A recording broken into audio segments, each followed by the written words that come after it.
आपण पाहत आहात सुपरफास्ट 24 तास न्यूज, बातम्यांचा खरा वेग।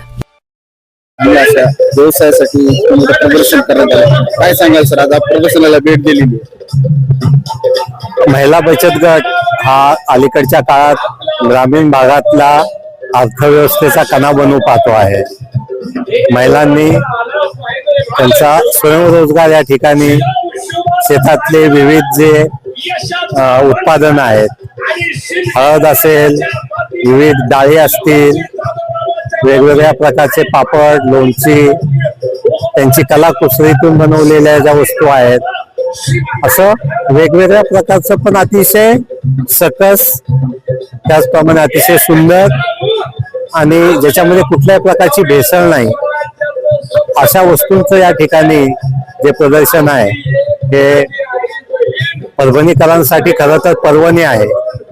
माझं आवाहन राहील परभणीकरांना की आपण जास्तीत जास्त लोकांनी या मिनी सरस प्रदर्शनाचा लाभ घ्यावा। 17 मार्च पर्यंत हे प्रदर्शन चालू राहणार आहे, तोपर्यंत जास्तीत जास्त लोकांनी इथे भेट द्यावी।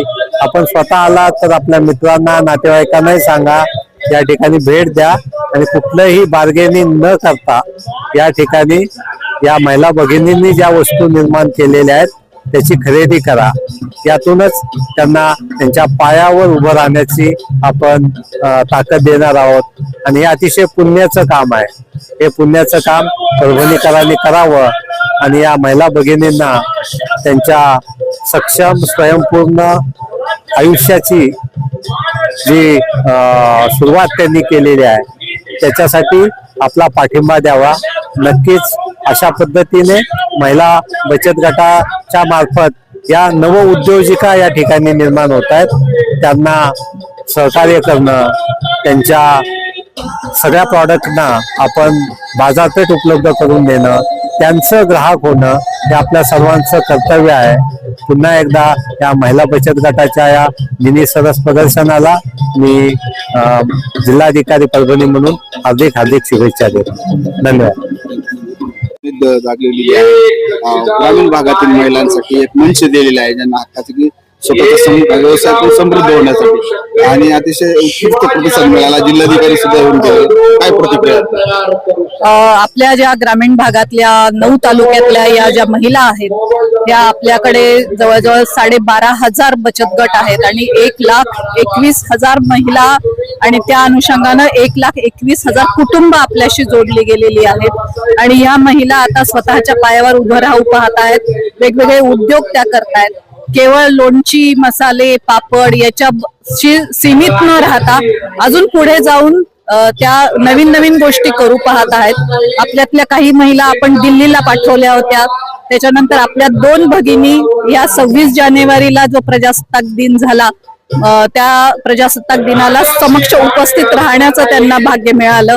तर हे सगळं झालं या उमेद अभियानामुळे झालेलं आहे आणि उमेदनी त्यांना खरंच एक नवीन उमेद दिलेली आहे, नवीन भरारी त्या घेत आहेत, उमेदचे पंख त्यांना मिळाले आहेत आणि याच जोरावर त्या स्वतः असतील किंवा त्यांचं स्वतःचं कुटुंब असेल, या सगळ्यांना एक नवी दिशा त्यांनी दिलेली आहे। एवढंच या निमित्ताने मी सांगते। कालपासून आम्ही पाहतोय, कालपासून प्रदर्शन सुरू झालं, प्रतिसाद खूप चांगला आहे। ग्रामीण भागातल्या महिलांना सगळी सुविधा आपल्या मार्फत दिलेली आहे आणि त्या माध्यमातून त्यांच्या व्यवसायाला एक नवीन दिशा मिळण्याचं काम होत आहे। मॅडम, यापुढे देखील असे उपक्रम किंवा असे ज्यांच्या प्रगतीसाठी आयोजित केले जाणार होणार आहेत? हो, यापुढे देखील असेच उपक्रम राबवणार आहोत आम्ही। हे आत्ताचं जे मिनी सरस झालं यालाच जोडून आपण जिल्हास्तरीय प्रदर्शन पण घेणार आहोत, त्यामध्ये सुद्धा या महिला सहभागी होणार आहेत।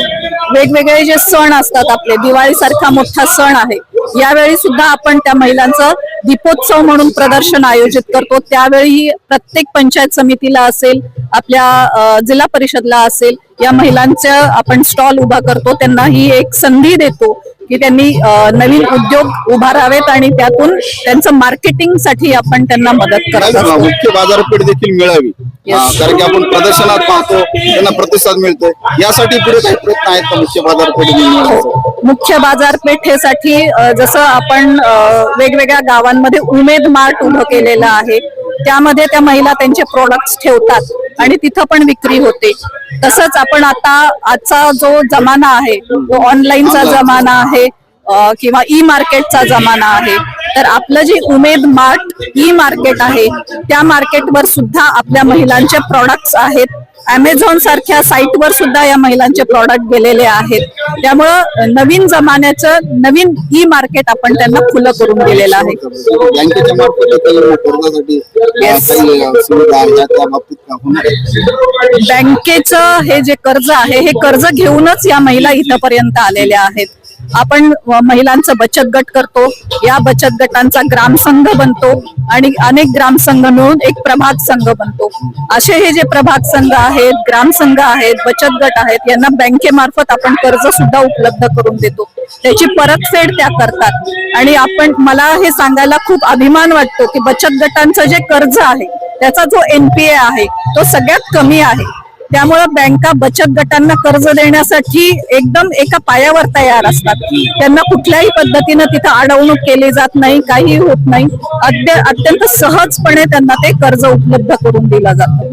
परभणीकरांना काय आव्हान करायला परभणीकरांसाठी खरं तर ही एक पर्वणी आहे.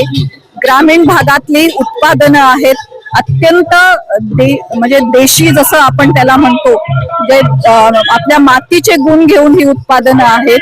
कुठल्याही प्रकारचं याच्यामध्ये केमिकल मिसळलेलं नाही, कुठल्याही प्रकारची भेसळ नाहीये. सेंद्रिय शेती किंवा नैसर्गिक शेती करून जी पिकवलेली धान्य आहेत त्याच्या डाळी इथं उपलब्ध आहेत.